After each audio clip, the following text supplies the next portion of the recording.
আমি খুব ব্যথিত হই যখন কেউ তার নিজের কাজটুকু করেন না। আমি কালকে রাতে সর্বশেষ যখন আমি আমাদের বইয়ের যে ভর্তি করায়, এবার যে একাদশ শ্রেণী ভর্তি হচ্ছে, সে একাদশ শ্রেণীর ভর্তিতে যারা সম্পৃক্ত তাদের একটা গ্রুপ আছে, হোয়াটসঅ্যাপ গ্রুপ, সেখানে তথ্যগুলো দেয়। তো আমি দেখলাম যে আমাদের দিনাজপুর শিক্ষা বোর্ডে প্রায় ৬০ থেকে ৬৫টা কলেজ ছাত্ররা নিশ্চয় করেছে, বা কলেজের অধ্যক্ষ মহোদয় ছাত্রদেরকে অ্যাডমিট করাননি। সবগুলোতে 0। ১৪৩ জন স্টুডেন্ট ভর্তি হয়েছে, কিন্তু তাকে অ্যাডমিশন করাননি অধ্যক্ষ মহোদয়। এটি কার দায়িত্ব? নিশ্চয়ই অধ্যক্ষের দায়িত্ব ছিল। ওইখানে ডান দিকে গিয়ে দেখবেন যে সিলেকশনের জায়গায় গিয়ে ক্লিক করলে ডানে একটা টিক চিহ্ন দেওয়া আছে, ওখানে লেখা আছে উপরে অ্যাকশন। অ্যাকশনের ওই জায়গায় টিক চিহ্নতে ক্লিক করলে ইয়েস অর নো, তাকে আপনি নো করবেন না ইয়েস করবেন। যদি ভর্তি না হয় তাহলে নো করে যান।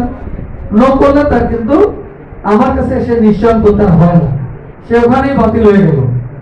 আর যদি ইয়েস করেন তাহলে সেই কলেজে সে ভর্তি হলো। কালকে এক কলেজ এসে গর্ব করে বললো আমাকে, স্যার আমি ১০৫টি ভর্তি করিয়েছি। এবার গতবার আপনি বলছেন আমি ১০৫ জন ভর্তি করেছি, খুবই ভালো। আমি সেই কলেজে দেখে একজনকে ভর্তি করেন, ছাত্ররাও নিশ্চয় করছে, বাট উনি ভর্তি করেন। এগুলো বসে বসে আমি সবার পাসওয়ার্ড গুলো রেখেছি। কারো নাম্বার আছে মোবাইল করে বলতেছি, কারো মোবাইল নাই, যার নাই তারটা আমি নিজেই ওখানে নিশ্চয় করার চেষ্টা করছি এবং করে দিচ্ছি। এই হলো আমাদের অ্যাক্টিভিটিস। তোমরা যারা জেনারেশন জে আছো, তোমাদের জন্য আমার কথা, আমরা দেশকে ভালোবাসি বা নিজেকে ভালোবাসি না। এই ভালোবাসা দেশকে ভালোবাসা নয়। যে নিজেকে ভালোবাসে না সে দেশকে কেন, সে কাউকেই ভালোবাসে না। নিজেকে ভালোবাসতে হবে কি হবে? তোমার নিজের কাজ তুমি নিজে করো না কেন?